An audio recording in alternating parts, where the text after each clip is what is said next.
Okay, this is a Bobcat seat, and this is a Bobcat. This is a broken window. Can't believe the luck we're having today. Anyway, what happened is the seat was all rusted up underneath, and we just had to take it out, and we're just, we've got to still unlock this whole side here. To do that, give it heaps and heaps of RP7, and you're going to have to give it a little bit of a tap back and forth and just start freeing up the tracks. It'll be all rust and stuff that's in there, and they're a bit annoying, but this has been a problem for a long time, and it just finally got stuck to the point where I couldn't move it without having to you watch, I'll stuff the thread now on this. Actually, let's try and hit it a bit lower on the but you should be able to get to the stage where they move my hand again. Yeah, that's it.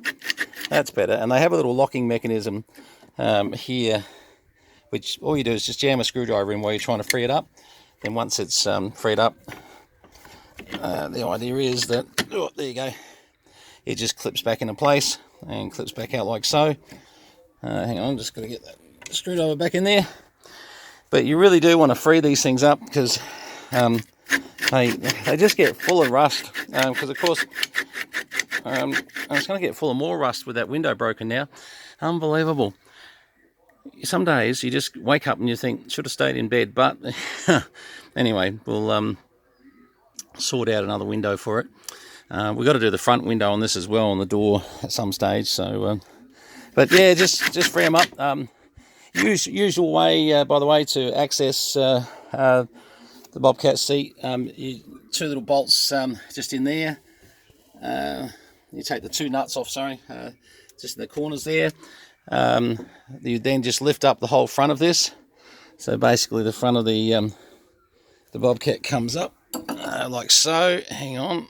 All right, so I'm not going to take it all the way up, but you'll get the idea. All the mounts are just underneath there. So basically that just comes down.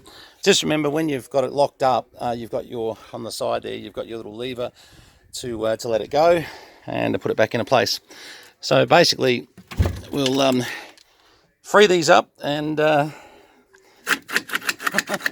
hopefully I'm going to order a new seat, because the seat, as you can see, is pretty terrible anyway. It's had its day. And would you believe it? You don't even want to know what Bobcat want to charge for one, but Samantha found me a third-party one. Unbelievable, brand new, $99. I mean, gotta love the Chinese. Oh, well, apart from the odd virus, but minor. But yeah. Anyway, just freeing that up. Look, I got to be honest. This would be one of those fixes that I'm not sure. The truth is, you've got to clean out all the rubbish. Look, Bobcats just generally get full of rubbish, as you can see. Not always glass, more dirt. This one we're going to knock out the glass and clean all that rubbish up in there. And if I sound very calm about breaking a window, it's the joys of owning a Bobcat. These things happen. Things just when we did the front one, they have a full front on here that opens up, and a bit of C-section come flying through. This was back in South Australia, and went straight past my head, and it stopped just before it hit that window on the back there. We couldn't believe it. It should have taken me out that day. That was back in Two Wells in South Australia, and so 7 years ago, well, closer to 8 years ago, I reckon. Anyway, so look, you know what? That's the lasted another 8 years, and yeah, I think we can fork out the $99 for the new seat. The new seat actually comes with the whole brand new mechanism, etc. I mean, how good it is, look, we'll find out. But for $99, I'll buy one a year and put it in if worst comes to worst. It's just not worth the effort mucking around with. The only thing excuse me. The only thing I reckon will be an issue will be whether the bolts are the same pattern. So we might have to drill 4 holes in there just with the template to remount the new seat.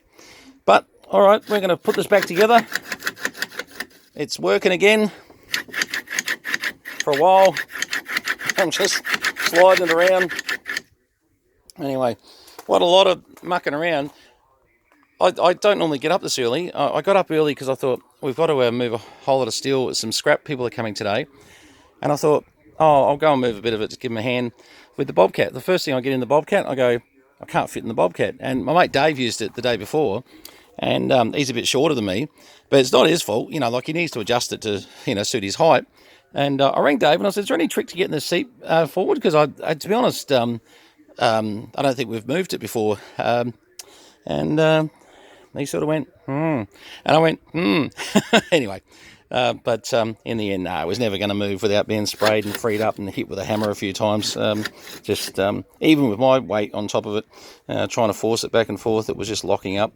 And the other thing too is when you're in the Bobcat, you don't actually understand the operation of this completely. You read the manual, it says operate lever, but of course you can't see that this works like, you know, that sort of process, like so.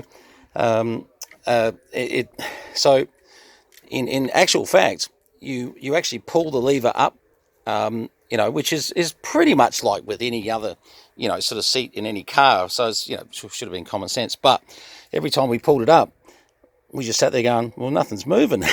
No matter what, we smashed it. And anyway, these things do happen. All right, well, there you go. A little bit different from our radio stuff normally. This is my S185 Bobcat, which, excuse me, I do love my Bobcat.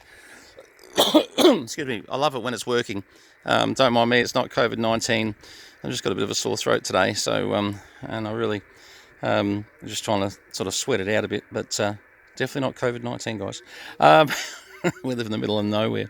You have to actually be in contact with people for that one, I think. All right, anyway, all the best, and there you go. That's how you fix your Bobcat seat. You know, as long as you've got a can of RP7 and a nice big hammer, you'll be right. All the best. Cheers.